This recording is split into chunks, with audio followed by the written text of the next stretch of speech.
앞서도 잠시 정리를 해드렸습니다만 어제 청와대가 장차관 인사를 전격적으로 단행했습니다. 특히 검찰개혁의 본격적인 신호탄으로 해석이 될 수 있는 좌천성 인사가 단행된 시점에서 검찰개혁을 주도하게 될 법무부 장관의 안경환 후보자가 내정이 되는데 관심을 모으고 있습니다.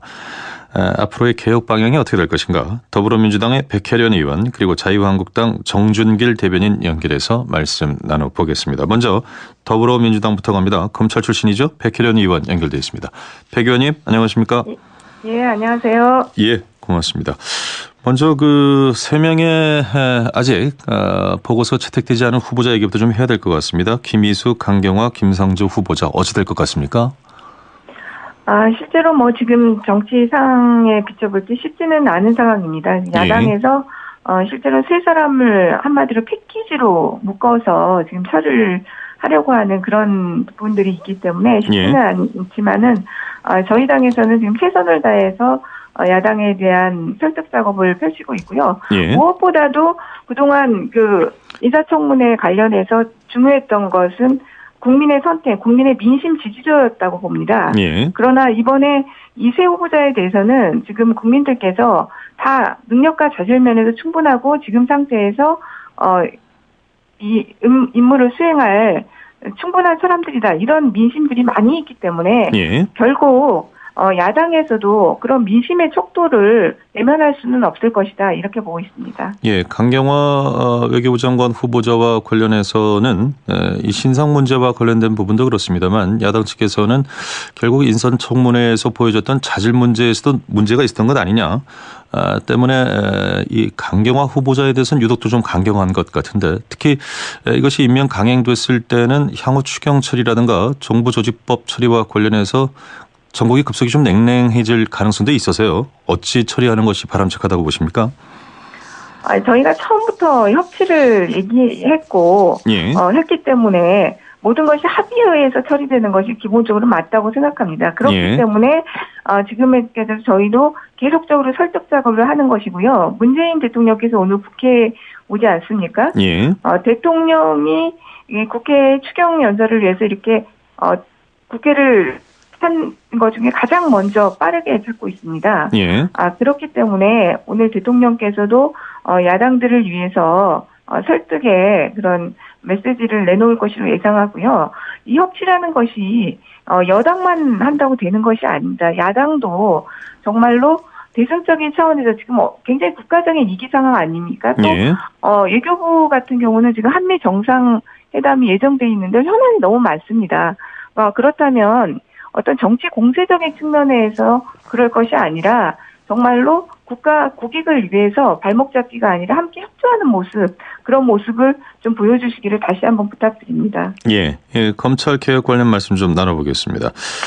안경환 교수가 법무부 장관 후보자로 내정이 됐습니다. 비검찰 출신인데요. 검찰 출신으로서 어떻게 바라보고 계신지요? 네, 안경환 후보자의 경우에는 비검찰 출신이시기는 하지만 한국법학회 회장을 맡고 있는 저명한 법학자이고 저번에 국가인권위원장직을 수행하지 않으셨습니까? 그렇기 때문에 국가 조직이 어떻게 돌아가는지 그거에 대해서 잘 알고 계시는 분이고 남다른 개혁성과 소신이 있는 분이기 때문에 이번에 있어서 검찰 개혁을 진두지휘할 수 있는 적임자라고 판단됩니다. 이제 비검찰 출신이기 때문에 반드시 따라붙는 우려가 되겠습니다만 검찰 구성원이라든가 조직 내부의 부분에 좀 어둡지 않겠느냐라는 우려가 하나 있고요. 또 하나는 조금 전에 인권위원장을 지냈던 당시에 말씀을 하셨습니다만 그 당시에 검찰과의 관계에 있어서 좀 독립적인 목소리를 내지 못하지 않았는가 때문에 검찰 개혁의 적임자인가 이런 우려가 있습니다. 어떻게 보십니까? 이 두 가지 우려에 대해서는. 일단 검찰 내부 인사가 아니라는 부분에 있어서는요. 그동안 검찰 개혁이 제대로 추진을 못했던 이유가 바로 법무부가 사실은 검찰을 통제하고 견제할 수 있는 역할을 했어야 되는데 오히려 법무부가 검찰 조직을 대변하는 행정부였다는 것이 굉장히 큰 문제점입니다. 그렇기 때문에 그 법무부 장관이 오히려 외부 인사로서 새로운 시각으로 법무부와 검찰의 관계를 정립할 수 있는 데서는 더 오히려 유리한 측면이 있다고 봅니다. 예. 그런 부분이 있고 또 국가인권위와 검찰의 어떤 구조나 조직 같은 것이요 상당히 좀 동일한 면이 있습니다. 실제로는 국민들의 가장 민원 처리하지 못한 부분을 국가인권위에서 하고 수사 파트에 대한 문제제기가 굉장히 많은 곳이 국가인권위원회입니다. 그렇기 때문에 국가인권위원장으로 재직하시면서 검찰이 어떤 식으로 돌아가는지 이런 부분들에 대해서 상당히 경험이 축적되어 있으리라고 보고요. 실제로 이번에 검찰 개혁의 핵심 과제 중에 하나가 바로 법무부의 문민화입니다. 그러니까 법무부가 탈검찰화해서 문민화를 하는 것인데 그 부분에 있어서는 오히려 더 유리한 점이 있기 때문에 검찰 개혁에 있어서는 문제가 없다고 봅니다. 강력한 드라이브를 걸기에 과거 국가위원장 시절에 검찰과의 관계에 있어서 독립성이랄까 견제 기능 이 부분에 대해서는 처리 건수와 관련해서 좀 의문 제기가 있거든요. 그 대답이 좀 안 나왔는데 어떻게 보시는지요? 그건 제가 볼 때는 그때 당시에 국가위원회 제가 그때 검찰 주시기도 있었지만은 국가위원회가 처음 출범했을 때 상당히 검찰을 드라이브를 거는 역할을 사실 했었습니다. 처리 건수로 따질 문제는 아닌 것으로 보고요. 그 당시에 국가인권회로 인해서 검찰의 수사 환경, 수사하는 데 있어서 굉장히 많은 영향을 줬던 것으로 저는 기억하고 있습니다. 그래서 그 부분은 단지 수치로 따질 문제는 아니라고 보고요.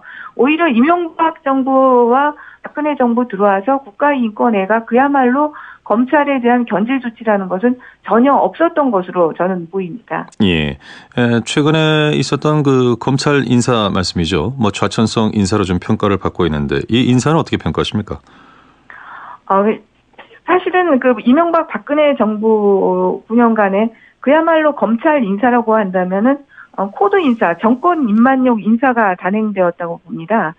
그래서 여러 가지 이런 결국 검찰 개혁을 이루기 위해서는 인적 청산이란 부분도 함께 병행될 수밖에 없는 부분인데요.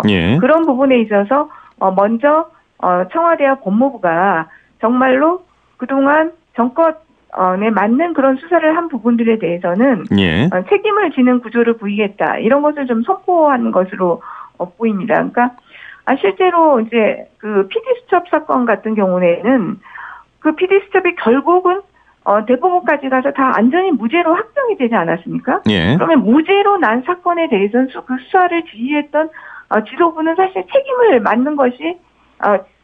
지는 것이 맞는 구조입니다. 그런데도 그 수사팀들 같은 경우는 굉장히 승승장구를 해가지고 결국은 이제 검사장까지 다 되는 그런 구조였던 것이죠. 그렇다면은 그것이 맞는 것이 아니지 않습니까? 무죄까지 난 그런 수사팀은 당연히 책임을 져야 되고 그런 것들을 명백히 한 그런 인사였다고 봅니다. 글쎄요, 이 검찰 개혁이 재판에서 이를테면은 무죄 판결이 난 것이 모든 그 검찰 개혁과 인사의 근거로 작용한다라고 한다면 이건 좀 다소 무리가 있지 않을까 하는 생각이 듭니다. 모든 사건에 대해서 그렇게 적용할 수는 당연히 없는 것이고요. 그러니까 방금 말씀드린 PD수첩 사건 같은 경우는 검찰 내에서 원래 원 수사팀이 기소를 할 수 없다. 임수빈 그때 당시에 부장검사가 사직까지 했던 사건입니다. 그런데 결국은 청와대의 그 코드에 맞춰서 후임 수사팀이 그 부분을 기소까지 하고 결국은 무죄까지 났던 사건이죠. 알겠습니다. 이 보통 좌천 인사가 검찰에서 난다 하더라도 정기 인사에 이제 끼워서 나는 경우가 많은데 이번엔 좌천성 인사만 단독적으로 났습니다. 이게 좀 이례적이라는 얘기도 있는데 이것과 관련해서 뭔가 청와대고로 청와대가 영향력을 행사한 것 아니냐 이런 시각도 있는데요. 이 부분은 어떻게 보시는지요? 오히려 이게 사실 인사를 아무 말 없이 한마디로 자연스럽게 한다고 하면 정기 인사 때 하는 게 나올 것이라고 봅니다. 근데 이번 인사 같은 경우는 정기 인사한테 자연스럽게 그러니까 속아내는 식의 인사가 있을 수 있지 않습니까? 그동안 사실 그래왔습니다. 그런데 이번 같은 경우는 오히려 확실한 개혁의 메시지를 줬던 부분이 있다고 보고요. 제가 알기로는 이번 인사는 청와대에서 주도적으로 한 것이 아니라 오히려 법무부에서 주도적으로 한 것으로 알고 있습니다. 그러니까 법무부 같은 경우도 이제는 검찰의 거수기 역할 한마디로 그런 행정적 위주로서 역할이 아니라 검찰을 견제하는 인사권을 정상적으로 행사하겠다는 그런 의지의 표명이고 개혁의 발걸음을 맞춰갔다는 어떤 의지의 그런 표현이 아닌가 싶습니다. 지금 인사를 법무부 주도로 했다고 말씀하셨는데 지금 법무부 장관하고 검찰총장이 공석이거든요. 그런데 어떻게 법무부 주도로 했다는 말씀인지 이해가 잘 안 가는데요. 지금 차관은 임명돼 있지 않습니까? 차관 주도로 한 것이다. 네, 그렇게 봐야겠죠. 지금 상대. 그렇군요. 알겠습니다. 이 검찰개혁은 매 정부 때마다 빼들었던 칼입니다만 늘 실패했습니다. 그 원인이 어디 있다고 보세요? 검찰 출신으로서. 실제로는 어떤 개혁이든지 기득권 세력이 저항을 하기 마련입니다. 그래서 검찰 같은 경우도 사실 검찰이 생긴 지 69년이 됐는데요. 거대한 권력기관으로 정말 최대의 권력기관으로 자리 잡고 있었고 그동안 정치권과 유착이 되어서 계속적으로 개혁에 저항을 했습니다. 그리고 참여정부 당시에도 검찰개혁을 시도했지만은 그때 당시에 검찰개혁이 단지 기습파괴와 검찰 인사에서 서열문화 개선 그리고 독립성만을 부여하면 검찰개혁이 이루어질 수 있다는 그런 좀 어떻게 보면 착각을 했던 측면도 있습니다. 그렇기 때문에 이번에는 검찰개혁을 단순히 그런 부분에만 집착을 하는 것이 아니라 법무부의 문민화를 통해서 검찰을 견제하고 또 공수처 설치를 통해서 검찰을 견제하고 이런 여러 가지 제도적인 시스템, 정치적 중립성만이 아닌 다른 부분들까지 함께해서 총체적인 이게 개혁 시스템으로 나가려고 하는 그런 지금 계획을 잡고 있습니다.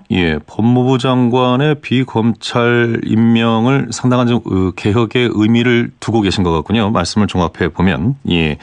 잘 알겠습니다. 오늘 말씀 여기까지 듣겠습니다. 고맙습니다. 감사합니다. 지금까지 더불어민주당의 백혜련 의원의 말씀을 들었고요.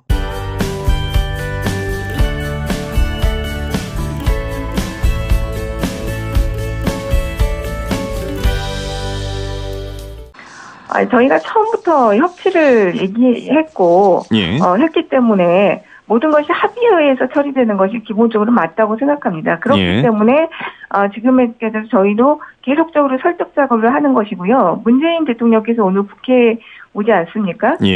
대통령이 국회 추경 연설을 위해서 이렇게 국회를 한 것 중에 가장 먼저 빠르게 찾고 있습니다. 그렇기 때문에 오늘 대통령께서도 야당들 외면할 수는 없을 것이다 이렇게 보고 있습니다.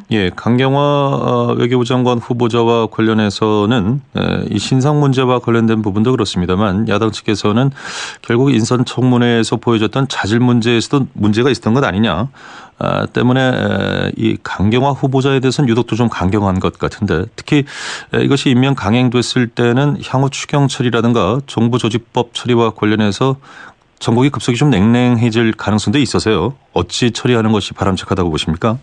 최선을 다해서 야당에 대한 설득 작업을 펼치고 있고요. 무엇보다도 그동안 인사청문회 관련해서 중요했던 것은 국민의 선택, 국민의 민심 지지도였다고 봅니다.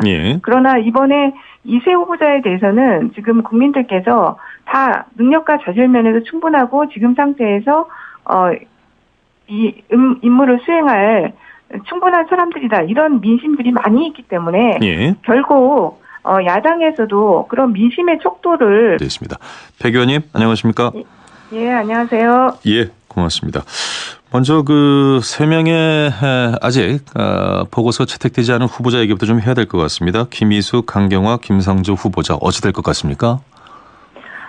실제로 지금 정치상에 비춰볼 때 쉽지는 않은 상황입니다. 야당에서 실제로 세 사람을 한마디로 패키지로 묶어서 지금 처리를 하려고 하는 그런 부분들이 있기 때문에 쉽지는 않지만은 저희 당에서는 지금 앞서도 잠시 정리를 해드렸습니다만 어제 청와대가 장 차관 인사를 전격적으로 단행했습니다. 특히 검찰개혁의 본격적인 신호탄으로 해석이 될 수 있는 좌천성 인사가 단행된 시점에서 검찰개혁을 주도하게 될 법무부 장관의 안경환 후보자가 내정이 되는데 관심을 모으고 있습니다.